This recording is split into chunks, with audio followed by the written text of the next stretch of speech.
یہ جو فیملی ہوتی ہے نا، یہ تسبیح کی طرح ہوتی ہے. اور ہم نے دیکھا ہے کہ یہ جو ہے نا تسبیح کے اوپر والا حصہ، یہ ماں باپ ہوتے ہیں. جب یہ چلے جاتے ہیں نا تو اپنے بھائی بہنوں کو جس طرح تسبیح کے دانے بکھرتے ہیں نا، اس طرح بکھرتے دیکھا ہے. جب تک ماں باپ ہیں پہلے تو ان کی برکتیں لینا، اور جب یہ چلے جائیں نا تو یہ دانے بکھرنے مت دینا، جوڑ کے رکھنا اپنی فیملی کو. یہ فیملی یہی تو پیار ہے زندگی میں.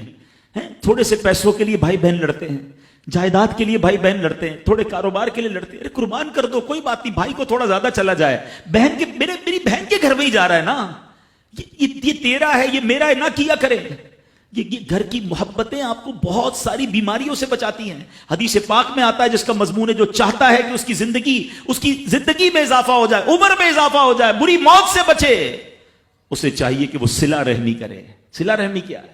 اپنے رشتہ داروں کے ساتھ اچھا سلوک. اور رشتہ داروں میں the closest family member جو ہے وہ بھائی بہن ہیں، وہ ماں باپ ہیں، بیوی بچے ہیں. ارے ان کو چھوڑ کر دنیا سے محبتیں جتا رہے ہو؟ نہیں میرے پیارے اسلامی بھائیوں. تو اپنی بچیوں کے ساتھ اور اپنی بہنوں کے ساتھ بالخصوص اچھا سلوک کرنا. خوش نصیب ہے وہ بھائی جو بہنوں کا مان ہے، خوش نصیب ہے وہ جو والد جو اپنی بچیوں کے ساتھ اچھا برتاؤ کرتا ہے. بہنوں کی دعائیں بھائی کو بہت اوپر لے جاتی ہیں. خوش نصیب ہے وہ بھائی. اچھا ہمارے ایک اور نظام پتہ ہے کیا ہے کہ جب تک ماں باپ کے ساتھ رہ رہے ہیں تو چلے بھائی بہنوں میں پیار ہے. اب بھائی بہنوں میں شادی ہو گئی، سب کی شادیاں ہو گئی اور ماں باپ چلے گئے، تو اب نارملی لوگ اپنی بہنوں کو اگنور کرتے ہیں. اب یار میں تو اپنی بیوی کو دیکھوں گا، اپنے بچوں کو دیکھوں گا، اپنی کمائی کو دیکھوں گا. نہیں، اب بھائی کا کام ہے کہ وہ والد کا کردار ادا کرے. بہنوں کو یہ احساس دلائے کہ تمہارے ماں باپ چلے گئے ہیں مگر تمہارے بھائی زندہ ہیں، ہر مشکل میں تمہارے بھائی تمہارے ساتھ کھڑے ہوں گے. کبھی بہنوں کو یہ ریئلائز مت کرانا کہ وہ اکیلی کہیں کسی پرابلم میں ہو تو وہ اکیلے میں سوچے کہ میرے ماں ہوتی تو میں ماں سے بات کر لیتی، باپ ہوتا تو میں باپ سے کہہ دیتی، بھائی کو کیا کہوں وہ تو سنتا ہی نہیں ہے. ہیں ایسے بھائی آج بھی کہ بہنیں انہیں اپنا دکھ بھی شیئر نہیں کرتی ہیں، بلکہ بھائیوں کو پڑی ہی نہیں ہے بہن کدھر گئی. یہ مت کرنا. اگر تم اپنے ماں باپ کی روح خوش کرنا چاہتے ہو نا تو بھائی بہن جڑ کے رہو، بھائی بہنوں میں پیار رکھو. یہ پیسہ سب کچھ نہیں ہے. ارے جو کچھ میرے پاس ہے اگر میرے بھائی بہنوں پہ خرچ ہو جائے تو اس سے اچھی کیا چیز ہے.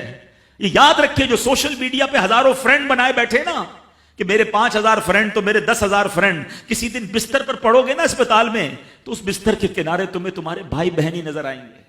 وہ سوشل میڈیا والا تمہارا جو سارے دن چیٹنگ جس کے ساتھ واٹس ایپ پہ لگے ہوئے ہو نا گروپ میں، کوئی نظر نہیں آئے گا. جب تمہارے گھر میں کوئی بچے کا پرابلم ہوگا، آدھی رات کو اگر تمہارے گھر کوئی آ کے تمہیں دلاسا دے گا تو تمہارے بھائی بہن ہوں گے. بہنوں کو حقیر نہ سمجھنا، یہ ان لوگوں کے لیے بھی درس ہے. اسلام جب نہیں آیا تھا نا تو بہنوں کے حقوق نہیں تھے، ان کو کوئی ورثے میں حق نہیں دیتا تھا، بہنوں کی شادیاں نہیں کرواتے تھے. مگر آج بھی کچھ قبائل سنا ہے ایسے ہیں، آج بھی بدبخت کچھ لوگ ایسے ہیں جو بہنوں کے حق دبا لیتے ہیں. ارے بہنیں تو غم گسار ہوتی ہیں، بہنیں تو بھائیوں کا مان ہوتی ہیں. ارے بہنیں ہوتی ہیں تو گھر میں رونق ہوتی ہے. ارے بہنوں کو عزت دیا کرو، بہنوں کو پیار دیا کرو. اللہ کے حبیب فرماتے ہیں ایسا بھی ہوا کہ کچھ لوگوں کی ماں باپ جلدی چلے گئے، اب بھائی پر بہنوں کا بوجھ ہے. ایک صحابی کے بارے میں آتا ہے ان کی 6 یا 7 بہنیں تھیں اور سبحان اللہ وہ اپنی بہنوں کو انہوں نے پالا، اپنی بہنوں کو باپ بن کر پالا، ان کے بالوں میں کنگھی بھی کرتے تھے. اور جب بہنوں کی شادیاں ہو گئیں، بہنیں بڑی ہو گئیں، اپنی شادی تاخیر سے کی اور شادی بھی کسی بیوہ سے کی.